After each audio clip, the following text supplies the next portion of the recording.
皇上若眼里还有哀家，就立刻下旨赐死这个李易欢。好狠的老太婆，果然还是不肯放过我。龙小弟，如果你保不住我，那我就只能发个讯号，通知朱哥哥和我一同撤离了。那你从此之后就再也见不到我。你可不要怪我绝情啊！谁叫你这个皇帝当得这么窝囊，连自己的结拜大哥都保不住。孙儿自小就没了父母，全凭皇祖母的疼爱，才将孙儿一手养大。孙儿对皇祖母之心，那是天地可见的。此事，孙儿可能处置上有些不当，但绝无半点忤逆之心呐。唉，罢了。皇上呢是仁慈大度，也是正当年少多情嘛，也难免呢迷了心性，失了分寸。起来吧。哎，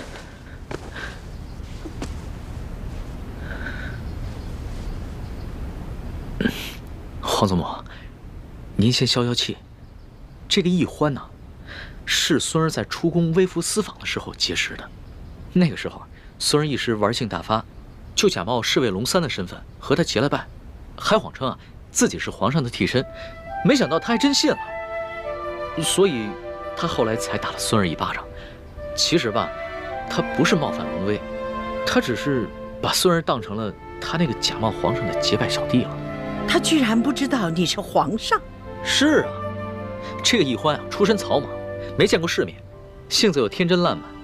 孙儿也是一时兴起想骗骗他，没想到他还真信了。为了帮孙儿这个所谓的替身对付鳌拜，他还不惜性命，与鳌拜那是以死相拼啊！若是宫里的其他人对孙儿不敬，那自然是死不足惜。可是易欢她只是一个重情重义的傻丫头，又何必与她一般见识呢？哼，原来在你心里，我就是一个傻丫头。你认我做老大，就是为了戏弄我找乐子呢。皇祖母，说实话，这宫里又有哪一个女子肯为了孙儿不惜性命，与鳌拜以死相拼呢？就看在她对孙儿这份难得的情谊上，饶了她吧。皇上，能说一句老实话吗？你是不是真的为这个李易欢动了心了？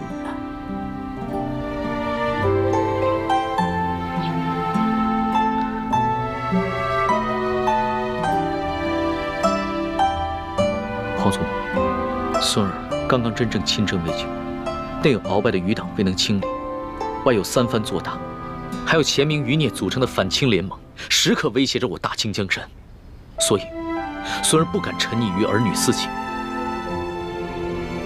对任何女子都不会真正动心的。龙小弟，原来你对我果然不是真心，这样也好，咱俩互不相欠。哀家以为这李易欢是一个狐妹子，让皇上迷失了心性。这样听起来呢，哀家也就放心了。至于这李易欢是要杀要射，那就看皇上的了。皇祖母这孙儿还有一事相求。这易欢呢，她娇俏可爱，天真烂漫，就像一个开心果，所以孙儿想把她接着留在宫里，让她伺候。你怎么又绕回来了？皇上你小小的年龄，承担起大清朝的重任，哀家想想都心疼。皇上什么时候做到不动真情，不误国事，那你就真正的成长了。皇上，你看这后宫有那么多的小丫头，你叫哪个不是非得她这个李易欢不可吗？她有何等的姿色呀，何等的本事！皇祖母，这易欢真的是非比寻常的女子，孙儿求皇祖母成全。这个李易欢是不是在门口候着呢？那就叫他进来吧，让哀家见识见识。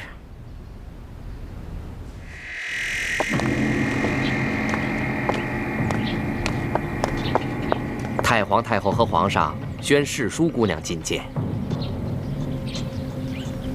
是，奴婢遵命。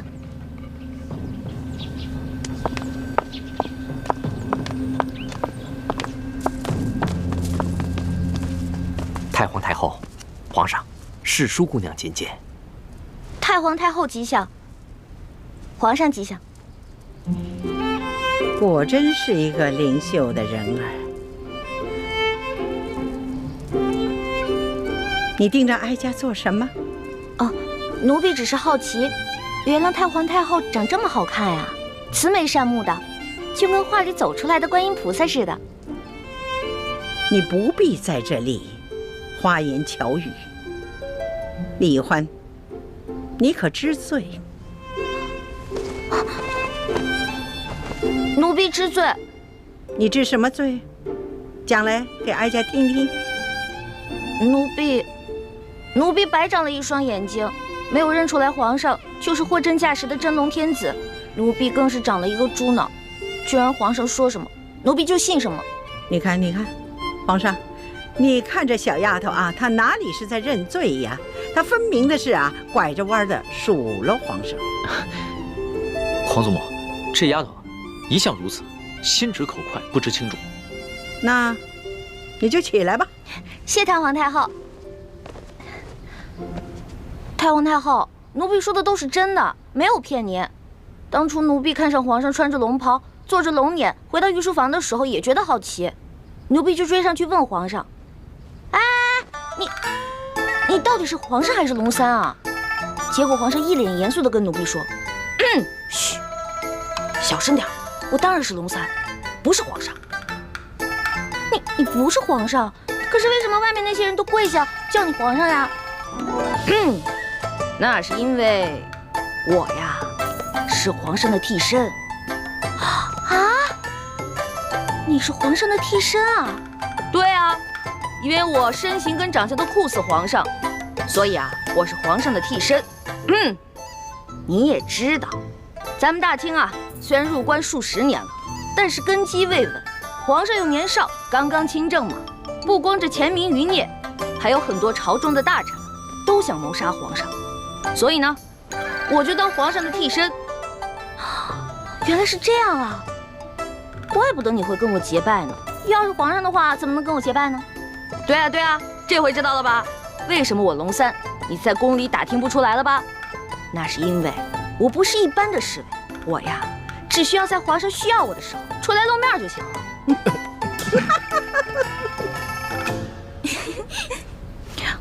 太皇太后，你们都笑什么呀？奴婢说的都是真的，没敢骗你。奴婢当时就想，龙小弟真可怜，为皇上卖命，还得替皇上挨刀子。这丫头啊，果真有趣呀！皇祖母，当时的情形啊，确实如此。孙儿啊，也是一时童心未泯，见这个丫头什么都不懂，特别有趣儿，想逗一逗她。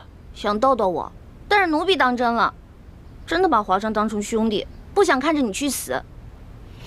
太皇太后，奴婢真的以为他要去跟鳌拜拼命，所以就把身上的金蚕背心脱了下来，给了他，还陪着他一起去跟鳌拜拼命。要不是我哥哥及时赶到，恐怕我跟皇上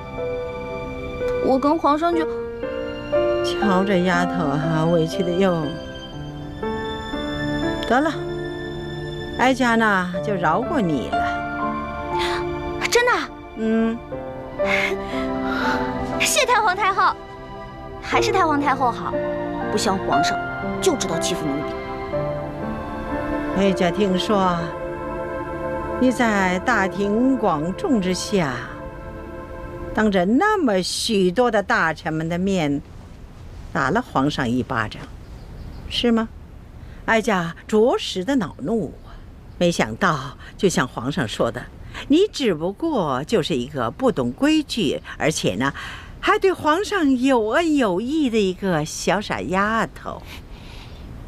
所以太皇太后，您的意思是，可以饶恕奴婢啦？不，你毕竟打了皇上，你这叫犯上啊！要是对你不进行惩罚，哀家和皇上的威严何在呀？太皇太后，您还要罚奴婢啊？哀家对你呀，是死罪可免，活罪就不能饶啊。这么着吧，你哪只手打了皇上，那就伸出哪只手来，就得挨打50手板。太皇太后，我爹跟师傅从前总打我手板，我都打怕了，能不能换一个不打手板啊？死罪都给你免了，你还在讨价还价呀？不是，奴婢不敢还价，只不过奴婢是用右手打的皇上，可是奴婢这右手受了伤，还缠着绷带呢。太皇太后，您看。是啊，皇祖母，易欢手上的伤啊，还是为了救孙儿，被鳌拜用匕首给刺的。这伤口又长又深，这血好不容易才止住的，现在还没愈合呢。那就伤好了再打。太皇太后，您就饶了奴婢吧，奴婢知错了，奴婢以后再也不敢了。这样吧，哀家呢再给你一个机会，哀家出3个题目，你要是答对了，就免去这50手板。考试啊？奴婢最怕考试了，能不能不考试啊？你这个小丫头啊，又怕死，又怕挨打，又怕考试，那怎么着？那是挨杀头呢，还是挨打呢？还是应考试呢？那还是应考吧。不过太皇太后，您出的问题会不会根本就没有答案啊？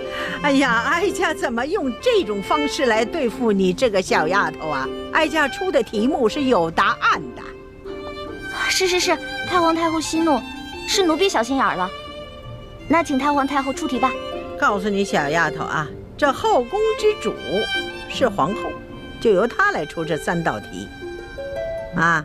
1个时辰之后回来再考你。是，谢太皇太后。哀家出了这3道题，1是为了考量一下这李欢，2呢也好给皇后一个机会。现在呢，这前面这2道题呢，就由皇后来出，最后这道题由哀家来把关。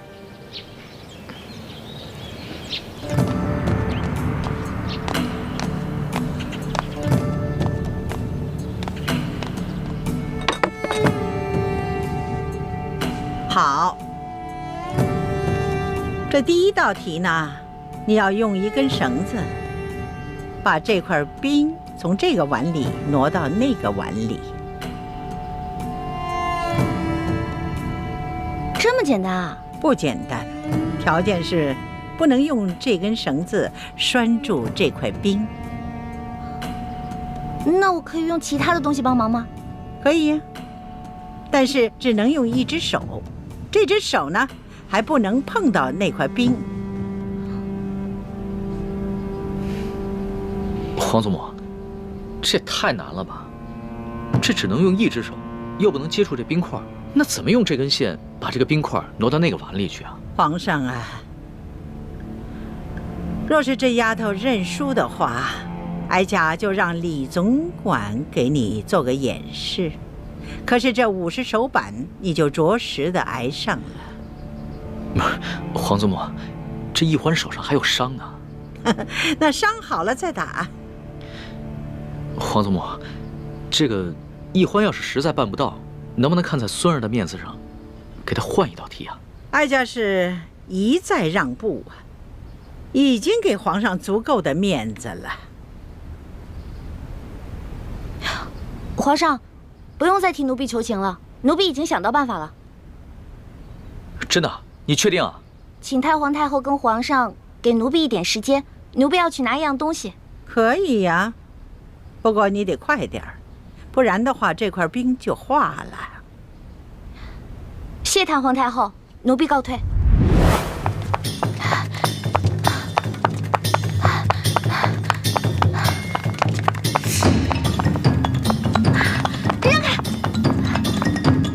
哎，谁家野孩子呀？没点规矩！让开！哎，这孩子。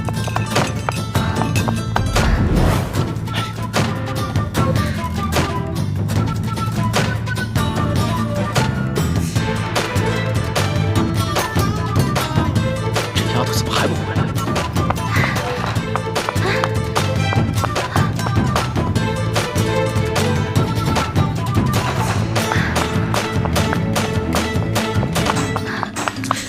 这冰都快化了，你想出来办法没有？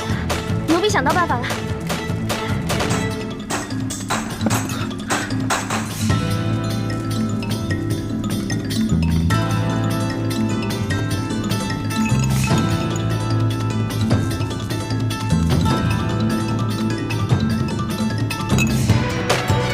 好了，稍等片刻就可以了。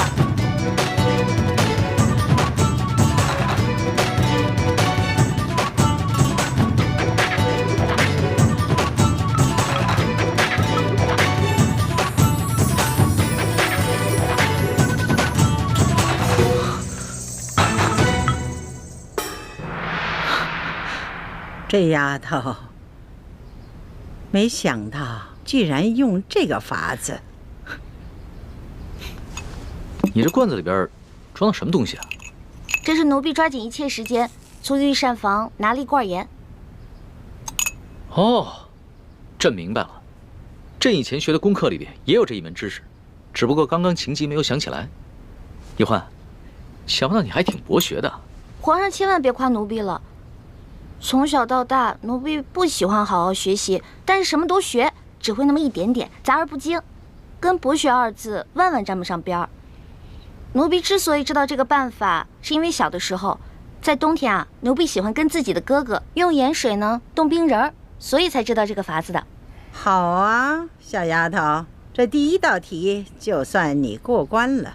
哀家接下来再考你第2道题。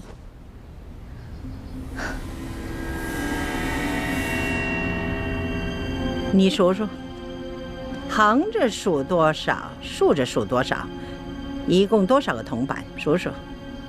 回探皇太后，横着数有4个，竖着数有5个，一共是8个铜板。好，你就从这8个铜板里头拿出1个铜板来，把这2列铜板变成都是5个。啊？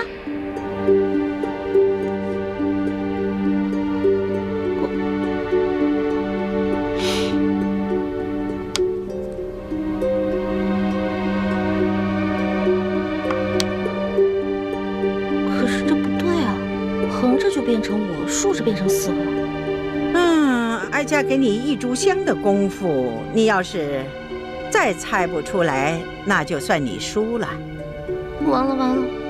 小的时候，奴婢不想好好学习，老在师兄师姐面前捣乱，而师傅们总是吓唬我，把戒指高高举起，轻轻放下。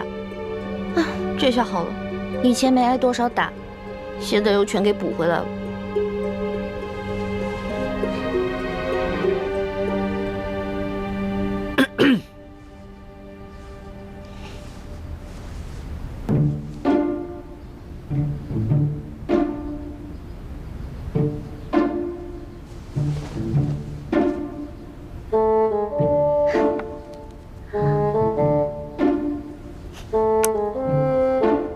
太皇太后，您只说了只能移动1个铜板，但您却没有说不能重叠。您看奴婢做的对不对啊？哎呀，小丫头啊，这是你自己想出来的，还是有人帮衬你作弊呀？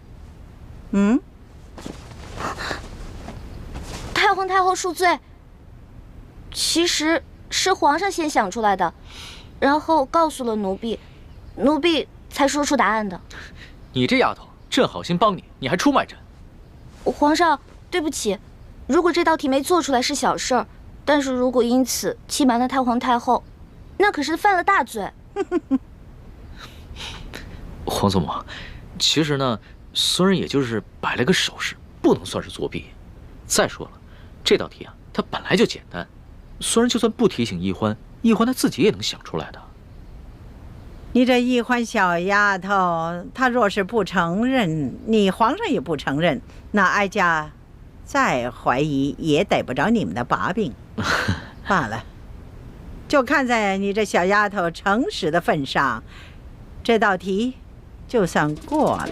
谢太皇太后，太皇太后，您人真好，就像画里走出来的观世音菩萨转世似的。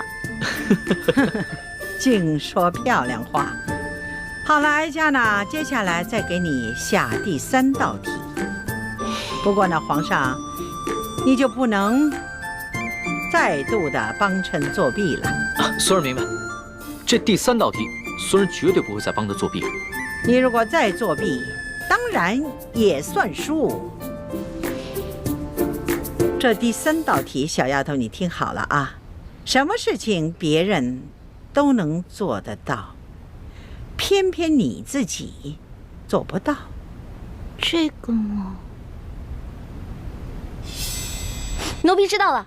除了奴婢，其他人都能杀了奴婢，唯独奴婢自己不能杀了自己。好，这个答案好。皇祖母，这一关易欢算是过了吧？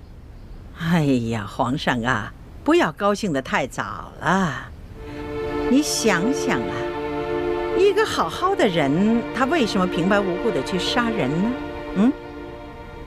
当然了，每个人都有能力去杀自己，只是呢，看他愿意不愿意杀自己。所以呢，这个答案不对。这道题的答案不对啊？当然了，这个答案呢是需要有人来演示的。